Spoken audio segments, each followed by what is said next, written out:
Before we get into the video, make sure y'all hit that like button, subscribe if you're new. I mean, come on, what are you doing if you're not subbed to me by now? My content is fire, from stop motions, news videos, reviews, music occasionally. All my social media accounts are linked down below, and now, let's get straight to it. Okay, hello and welcome to the stop motion review on Studio Series Rise of the Beast Voyager class Terracon BATTLETRAP. Sit back and relax while I ramble on about this figure. Let's get right down to it, shall we? Right off the bat, he's got some nice sculpted details. I like the silhouette of him, even though it may not be, you know, completely accurate. This is based off of control art from over a year and a half ago, so the paint, there is some paint on here, but it's not a lot. I wish there was more. But he does look good. Good sculpted details. He feels like a nice, solid Voyager, but there are some things that I'll cover on later that I don't really like about this figure. But the head sculpt is very nice. Some gunmetal paint all up in there. The red paint for the eyes, the battle mask. It just looks so clean and menacing. Love it. Want to take a quickie here to appreciate how they sculpted the hands and not just in a circular position with the circle jerk jack-off hands. Y'all know me, I hate that at times with these figures, but they did it in a way where it's not so obvious. As you could tell, they sculpted the fingers a bit differently, and I like the way that looks. Yes, a good portion of the truck mode does hang off the back, which isn't completely accurate because there's faux parts just hanging right here that are supposed to be on the front of the chest, so that's not really too clean. But I do like the way they did the glowing energy to simulate what we see in the movie, but that does come at a cost. Hinged, pinned in, clear plastic joints that are already starting to crack a little bit. You can kind of see it here in the picture.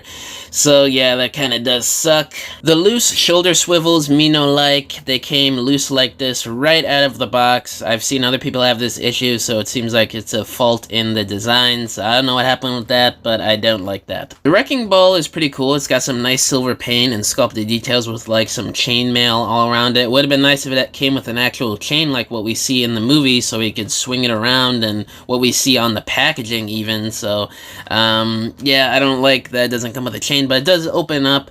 You could pin it inside the hand like that, and I think it looks pretty decent. Again, I think this is kind of weak. It doesn't come with the chain, but still not bad looking. There are some other weapon options though. Right here on the arm, this kibble, you can flip that out, and you can kind of replicate a gun by taking it out, it's not pinned in, and flipping it around, because there's a hole right in the front there to kind of fill in that void of him not having a gun. We see him use one in the trailers.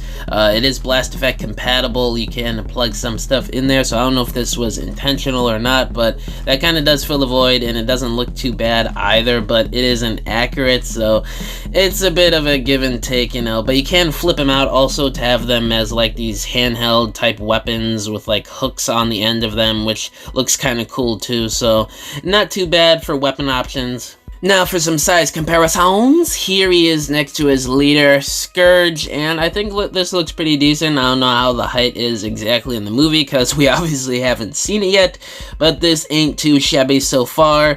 Why does bro have the Terracon symbol on his crotch? And for some Voyager class comparisons, since I don't have any other Voyager class Rise of the Beast figures yet, keyword yet, here he is next to Tarn, and yeah, typical Voyager height, and here he is next to a Deluxe class figure, Jazz, yet again, because I don't have any other Rise of the Beast Deluxes, so yeah. And for some concept art and CGI comparisons, here he's next to the control art, which is obviously what this guy is more so based on than the final CG render we've been seeing in the trailers and TV spots.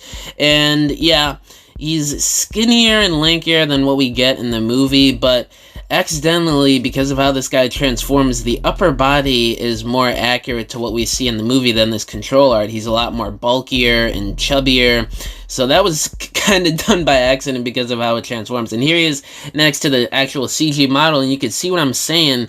It's like they took the skinny legs and arms from the control art, but then they used the chubby midsection that we get in the final CG render. It's kind of weird, but it kind of works, and I don't mind it that much. But yeah, kind of an odd amalgamation of the two designs here. And if y'all remember from my stop motion review on Scourge, almost 2 months back now, I was saying we don't know if the neck is completely inaccurate, but in the second trailer we get a better look at his neck, and yeah, this neck is so outdated. It's obviously based off the control art, so I hope we get a new Scourge one of these days in the coming years, because I know it's not going to be anytime soon, but yeah, I don't really like that. Articulation time!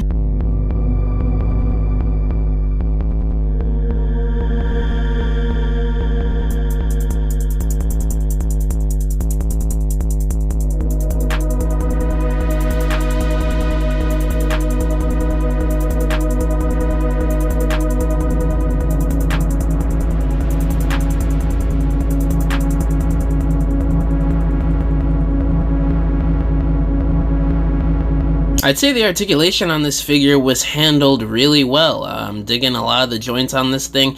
I wish there was a wrist swivel, you know, maybe even a butterfly joint or like a ab crunch you could do in there somewhere, but that's reaching a little bit. But in terms of an aesthetic change, what I like to do is I think having those orange pieces on the thighs flipped out a little bit bulks up the legs, because it seems a bit too skinny for the upper body in my opinion, because when you flip it in like that, it leaves it a little bit skinnier.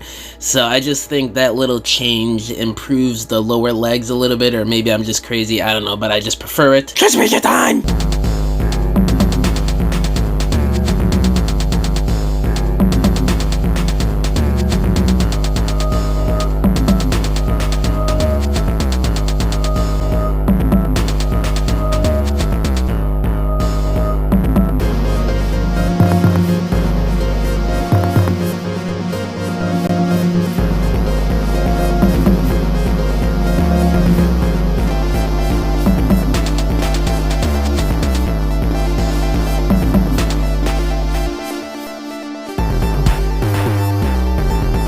Okay, this tow truck mode, I like it, but I don't like it at the same time.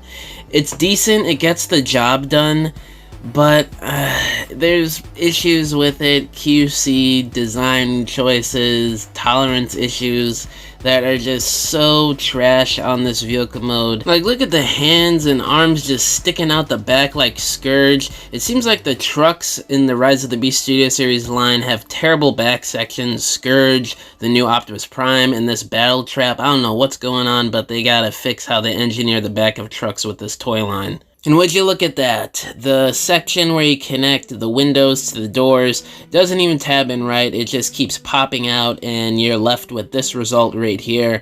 And it's an absolute eyesore, just terrible. Ugh, I don't know how this is happening. I do want to give credit where credit is due. The back wheels being two separate wheels like this is a great attention to detail of how accurate the wheels are in real life in this truck mode, and how they did the inside of this with the clear plastic and the robot kibble acting as the dash and some seats in there is a really cool use of the kibble. Now for a quick size comparison in vehicle mode, here he is next to Scourge, and yes, this does look pretty good. The beasts are so rising, people, only a few days away from Rise of the Beast. Hype! And to compare it with real-life images of the truck mode, I'd say they did a pretty good job replicating it into toy form.